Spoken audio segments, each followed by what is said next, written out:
Ya, pemirsa, saat ini kami masih melaporkan langsung dari gedung DPR MPR RI di Senayan. Kita akan melihat langsung bersama ya pemirsa, ini persiapan menuju sidang tahunan MPR DPR RI untuk tahun 2025. Dan kita akan lihat langsung, kita pantau bersama bagaimana kondisi terkini, siapa saja yang sudah datang, kita akan lihat bersama. Dan ini adalah ruang sidang yang masih terus dilakukan persiapan menuju pukul 9 waktu Indonesia Barat, karena nanti akan dimulai pada pukul 9 waktu Indonesia Barat, yang mana nanti akan diawali dengan menyanyikan lagu kebangsaan Indonesia Raya. Kemudian nanti pada pukul 9:08 pembukaan sidang tahunan MPR RI dan sidang bersama DPR RI DPD RI di tahun 2025 akan dilaksanakan. Dan pemirsa, saat ini kami kembali mengajak Anda untuk berdialog dengan narasumber kami yang langsung berada di studio mini di gedung DPR MPR RI. Masih bersama kami Ketua Fraksi MPR RI Bang Habibur Rahman dan juga ada Pak Jayadi. Saya ke Bang Habib dulu karena ini sebentar lagi harus masuk ke dalam ruang sidang. Bang Habib, ini ada respon dari warga kalau 4 program dari Presiden, prioritas Presiden ini mendapatkan respon positif dari masyarakat. Bisa disampaikan kembali, elaborasi kembali bagaimana sih memang dampak dari 4 program prioritas Presiden, baik jangka menengah dan panjangnya? Ya tentu ya, itu kan program-program yang sangat strategis. Bagaimana disampaikan Pak Prabowo, MBG ini kan berdasarkan riset, berdasarkan praktek sukses ya, yang berhasil di banyak negara-negara maju. Bagaimana kita memformat generasi muda kita ke depan, mulai dari hal yang paling dasar, yaitu pemenuhan gizi, lalu dengan sekolah rakyat, kemudian keuangannya ya kan, kita bebaskan rakyat kita dari praktek tengkulak rentenir dengan koperasi desa, koperasi kelurahan. Ini kalau bagi orang di grassroots terasa sekali ya.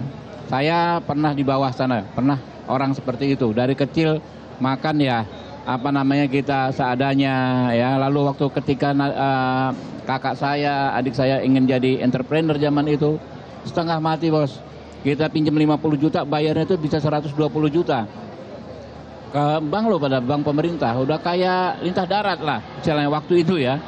Jadi ketika ada Kopkel dan lain sebagainya, hal-hal seperti itu tentu akan sangat menolong dan akan berdampak ya, satu peningkatan kualitas sumber daya manusia kita, peningkatan perekonomian di level yang grassroots. Kan beda nih Pak Prabowo nih, yang digenjot di grassroots nih. Ketika di awal pemerintahan yang digenjot di grassroots, bukan di konglomerasi gitu, di grassroots ya. Jadi lalu pendidikan yang sangat strategis ya, sekolah rakyat. Selama ini kan kita terjebak pada formalisme. Sekolah itu harus sekian usia, harus dan sementara banyak hambatan di warga kita terkait formalitas tersebut.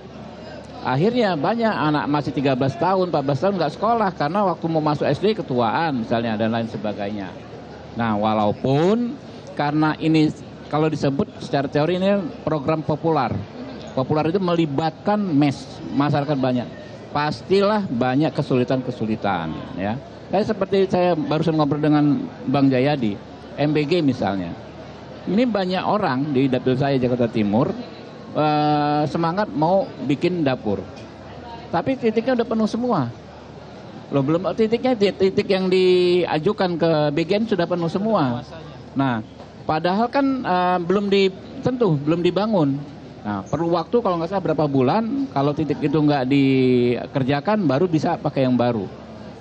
Yang antusias banyak nih yang ngantri gitu loh. Tapi sudah seolah-olah di-take dulu oleh pihak lain ya kan ya, sehingga ini belum bisa terlaksana maksimal gitu loh. Yang sudah siap ya kan, baik pendanaan, SDM dan lain sebagainya malah nggak bisa masuk. Ya wajar lah ya. Kita juga kan nggak pernah ada pengalaman soal beginian sebelumnya gitu loh. Karena bikin MBG ini bukan hanya mensejahterakan rakyat, tapi juga ada SDM yang kerja ya, ada orang yang kerja ya kan ya. Lalu ada angkutannya juga. Di situ kan ada faktor ekonominya yang hidup gitu loh.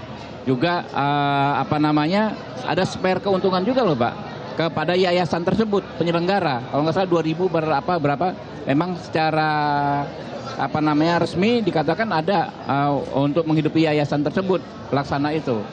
Nah, ini kan menarik. ya, menarik, menghidupkan ekonomi di tingkatan grassroots dan pasti banyak pihak pengen berkontribusi.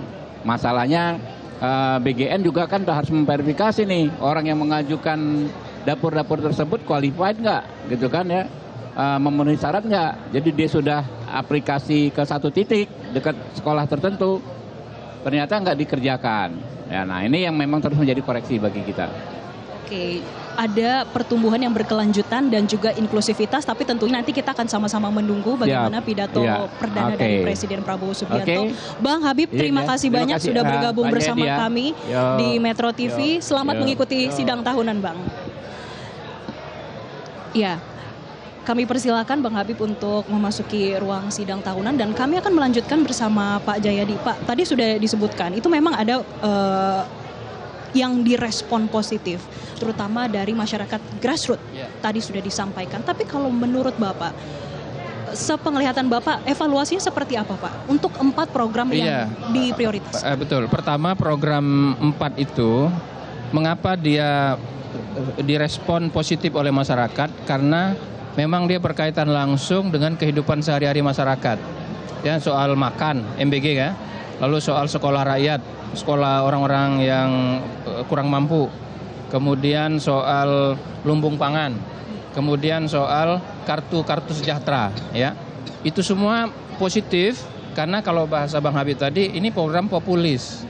Tapi memang program-program seperti ini tidak mudah. Kenapa? Karena satu, dia melibatkan dana besar, ya, dananya sangat besar. Yang kedua, dia melibatkan sangat banyak orang. Yang ketiga, yang lebih yang lebih signifikan lagi adalah dia melibatkan sampai ke soal nyawa orang. Ya, bayangkan program MBG itu, kalau makanannya tidak higienis, kesehatannya tidak kebersihannya tidak terjaga, itu kan bisa membahayakan nyawa orang. Jadi program itu demikian juga kartu berbagai kartu sejahtera itu kan melibatkan banyak orang. Nah, program yang melibatkan banyak orang dan banyak uang itu rawan penyalahgunaan. Oke. Ya kan? Itu yang masih rawan penyalahgunaan. Karena ada penyalahgunaan, maka implementasinya bisa menjadi salah sasaran atau tidak tepat. Misalnya tadi. Karena dari prosesnya saja kan? Sudah salah. Gitu. Maka menurut saya memang pemerintah benar dengan termasuk DPR untuk program-program ini harus betul-betul sangat detail dan terus-menerus memberikan update kepada masyarakat, gitu. Kalau tidak itu akan sulit. Nah,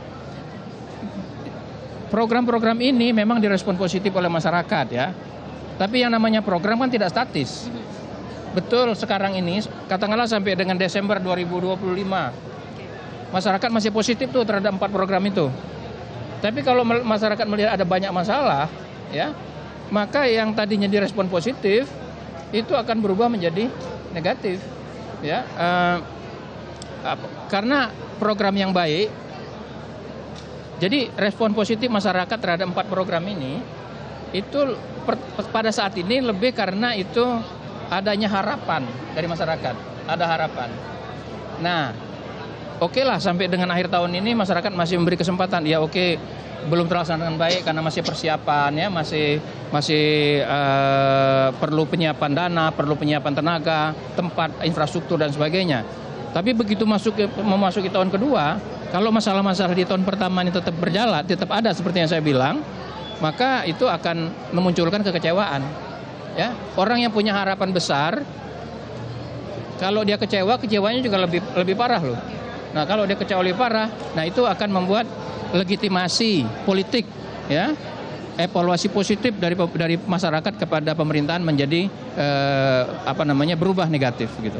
Oke, baik, itu adalah yang tadi kita sudah bahas terkait evaluasi dari 4 prioritas program MBG, lumbung pangan, kemudian kartu sejahtera dan sekolah rakyat. Ya. Kita lebih banyak ngomongin MBG tadi sebetulnya. Oke. Jelajahi cara baru mendapatkan informasi. Download Metro TV Extend sekarang.